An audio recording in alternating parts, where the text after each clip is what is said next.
Lord, I want to give thanks, not just for the good things, but for all things, because I'm learning that even the difficult moments have been part of your plan to shape me, to grow me, to make me who I am today.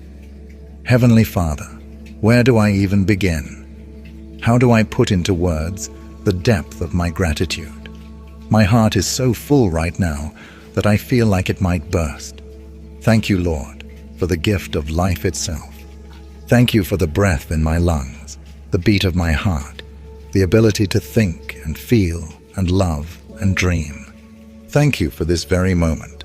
Thank you that I can pray to you